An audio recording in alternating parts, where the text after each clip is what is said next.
You may have noticed some Columbus police officers looking a little different lately. It's a subtle change that the department is hoping makes a big impact. That's right, and 10 TV's Lacey Crisp explains the new policies. Kaylin Morales has been a Columbus police officer for nearly 5 years. What do I like about it? I love it. I get to drive around and interact with all kinds of different people who I would never get to deal with if, I didn't do this job.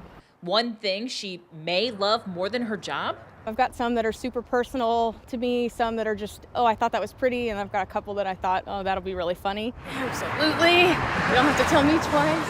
Her tattoos. That one. Until now, while at work, she had to cover them up with a long sleeve shirt or wear neoprene sleeves. So I work the west side, particularly the hilltop. So when I say this, I mean it literally. Everyone and their mother has one. I think it makes me more relatable, it makes me more approachable, it gives us something to talk about. The reality is the majority of, we'll say this generation, say 18 to 50, facial hair is very common and tattoos are very common.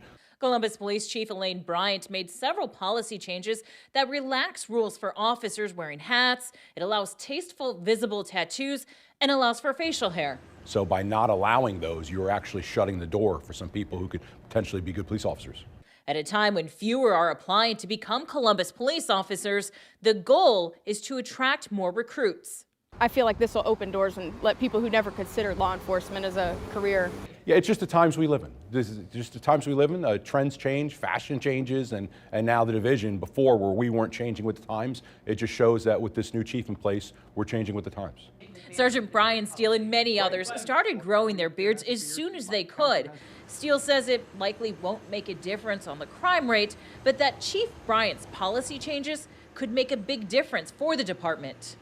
Yeah, so one, it's a morale thing. That's all it is. It was a low-hanging fruit. She came into a department that was very low morale. This was just one of the little things she could do to try to maybe uptick the morale a little in the rank and file.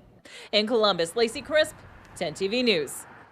Now, officers cannot have visible tattoos on their head, their neck, or their hands. Officers will have to shave facial hair for their annual respirator fit test or if a respirator is needed.